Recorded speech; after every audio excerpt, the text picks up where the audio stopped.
Okay, I'm not going to be too long on this, but I thought it was worth addressing since it was a very interesting and profitable week for one person on the alt-right, whose name is Jared Taylor, who I would say is the face of logic in that movement and probably the biggest intellectual pillar of the white nationalist movement, which I'm not a part of, so don't give me any flack for it.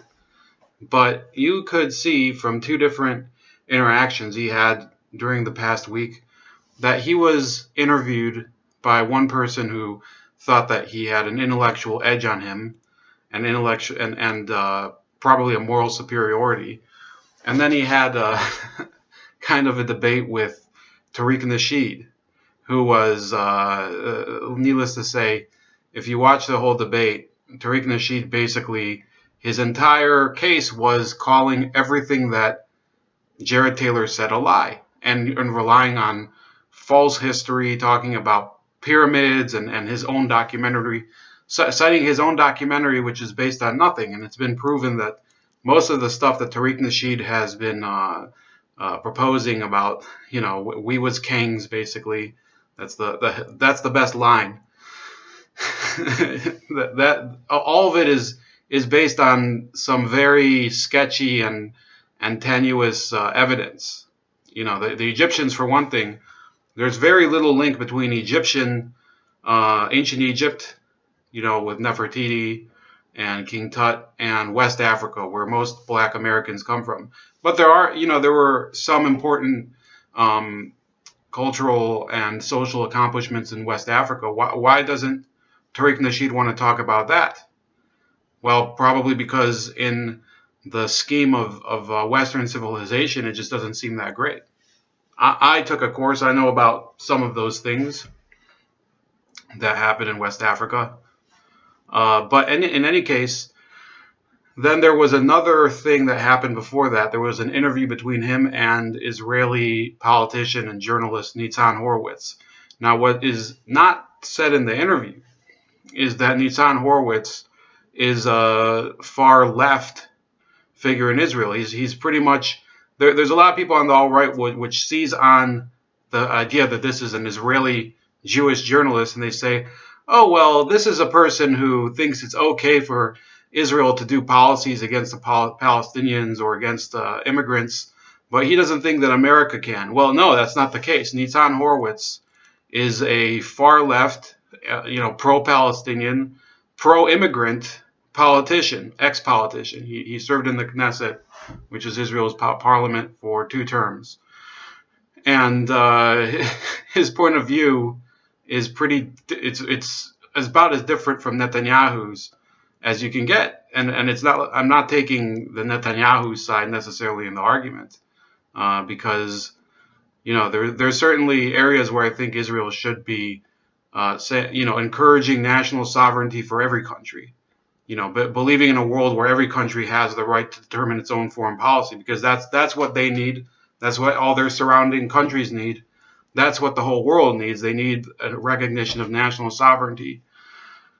So those of you that are looking at Nitzan Horowitz as a representative of the Jews or of Israelis, you have to look at his career. He's a very anti-religious figure. He's not a titan. First of all, he's not. It's not like he's a huge icon in Israeli society. He was very briefly a politician. He was not a significant one. His party doesn't have great influence in the political system there.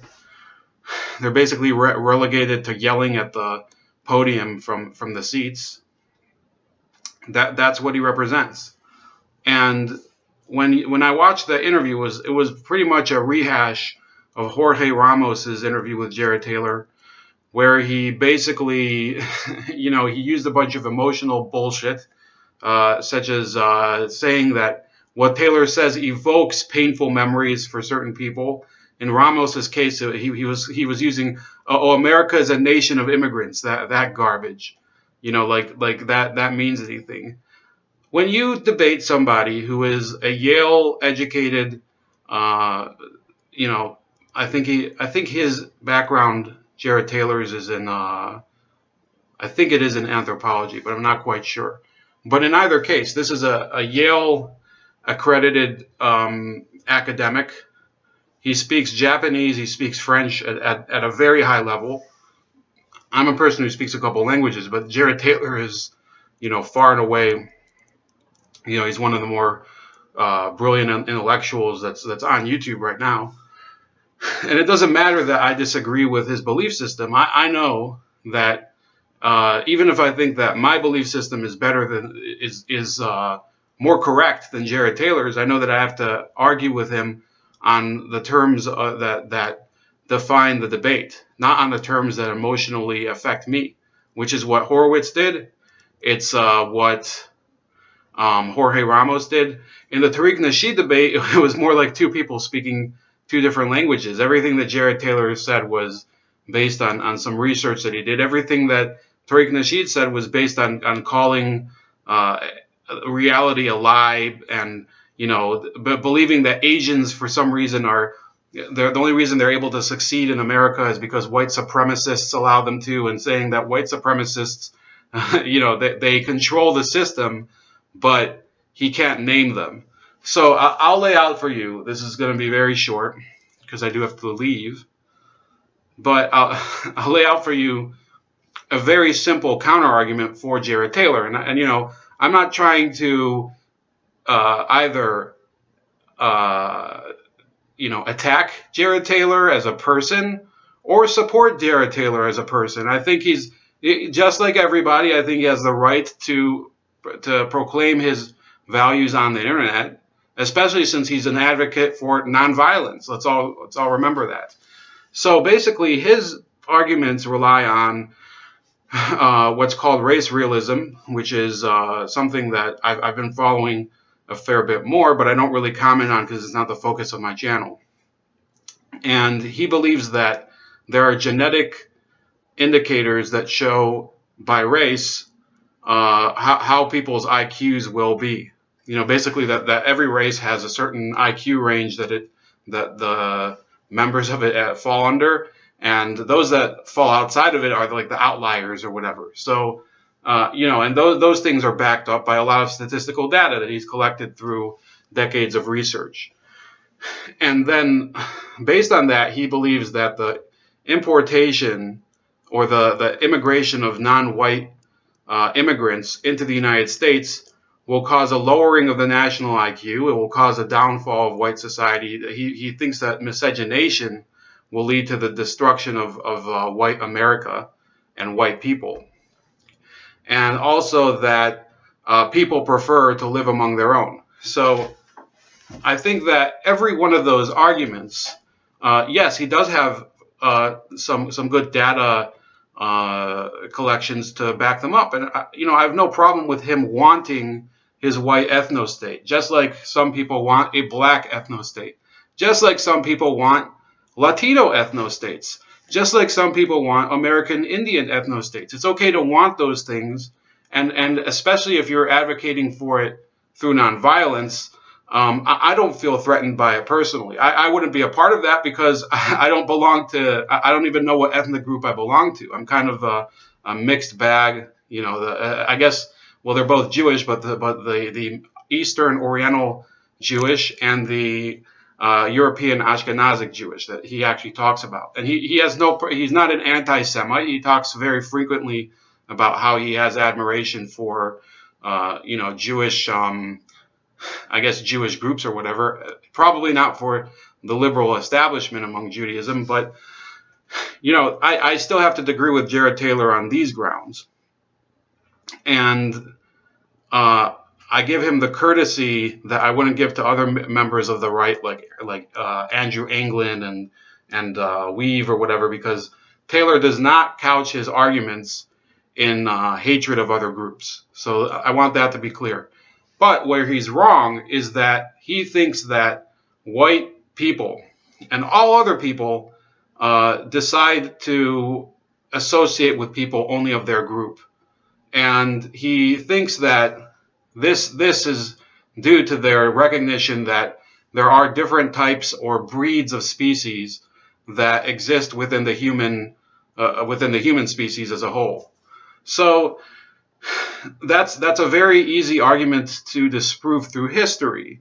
And yes, there are people who, for example, that won't even marry outside of a certain clan group or out of a certain regional area or out of a certain linguistic group. Sure, there are people like that in every ethnic group around the world. Doesn't matter what race it is.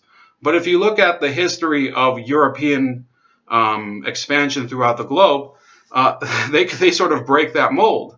And other groups that have in the past conquered other nations have broken that mold. What happened when the British and the French conquered and the Spaniards conquered overseas territories? Well, there were typically people who were at the top of the social ladder. For example, let's talk about Latin America, the Peninsulares, who were direct immigrants from Spain. And they would only marry among themselves or among Spaniards who were born in America, in the Americas, to pure Spanish blood. But the majority of people who immigrated to the New World would end up marrying people who were of other races. Why do you think that there's a mestizo race in America? The majority of Latin American nations have a very large component of their population that is defined as mestizo, which is the admixture of American Indians and white Europeans. And then you have the mulattoes. Okay, those were Europeans that married with or had affairs with African slaves or Africans who were living in America if they were freed slaves. And then you have the Europeans brought to America. You can see that in countries like Jamaica and Trinidad and Guyana. They brought large populations of Indians from India and China. and white people and other races intermarried with them. So, I think it's very convenient for Jared Taylor to use the premise that people prefer to live among their own. Yes, I think probably the majority of people prefer to live among their own. There's certainly, I wouldn't say the majority of people throughout the Western world marry outside of their race, whatever that race may be. And by the way, there are far more races than Asian, white, Latino, and black. And there could be Australian Aborigine or whatever, but they're not with all the miscegenation that Jared Taylor is against. I think in Brazil they said that there's over 700 racial phenotypes. A phenotype is like an admixture of certain races. And there you get to this this weird territory of what human breeding means.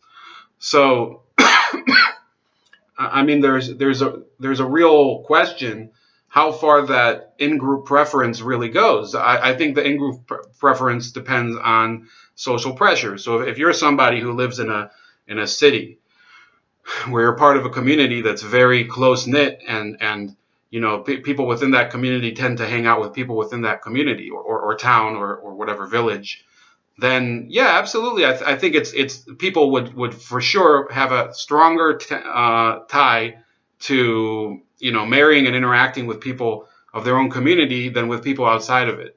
But the reality is that white Europeans who immigrated to the New World, who conquered the New World, who conquered Africa, by the way, if you go to South Africa, there's a whole race called the Coloreds, who are intermarried, the children of intermarried Europeans and Africans. These Europeans didn't choose to be to act on their in-group preference. They obviously didn't, and there were enough of them that it created whole new races. So Jared Taylor, with all due respect, is an advocate of kind of this social rule that is involuntary. I think that every group does have that element of in-group preference to a certain degree. But to say that I would advocate, creating states based on that, creating, a purely black state, creating a purely white state, as he would say it. No, I don't think it really. It's sort of a fruitless endeavor. Now, should he get the chance? I don't know. I don't think he's getting. I don't think he's getting a fair criticism and a fair assessment from the broader intellectual community, because his statements and his beliefs have this racial charge to them, whether they're valid or not. So, instead of putting people who are basically intellectual snobs like Nitzan Horowitz to talk to him, or people who are obviously in over their heads and are full of shit themselves, like Tariq Nasheed, people should actually seriously just counter his arguments by saying, look, yes, there's in-group preference. Yes, there are people who will seek to be with their own, but history has shown that there's plenty of people who break that behavior, and they decide to go completely against it, and it's a significant number. You go to any country in the world, Hong Kong, there's people who are, for example, there's the Macanese, who are in Macau, that they have mixed Portuguese and Chinese ancestry. How is there such a large group of people that are doing that? In Asia too, there's people. I wonder how he explains this. The Japanese, who have the most stringent, purity beliefs of all the Asian nations, they in Japan, they have almost no immigration. I think 98% of Japanese citizens are ethnic Japanese. But the highest customers for sex tourism, sex tourism, are Japanese businessmen, and they go to these countries that they think that the people there are beneath them, like the Philippines or Thailand, and they're just going to hookers all the time. All the time. It's been known for decades that the Japanese are the biggest sex tourists in Asia. Yet people, like Jared Taylor, think, oh, Japan's such a country where they have this value for, the purity of the ethnic line. Yeah, maybe for their own legitimate children, yes. But in reality, that's where you get a separation between somebody's public beliefs and their private true morality, which everybody has a hang up like that. It's not I'm not trying to be judgmental of people.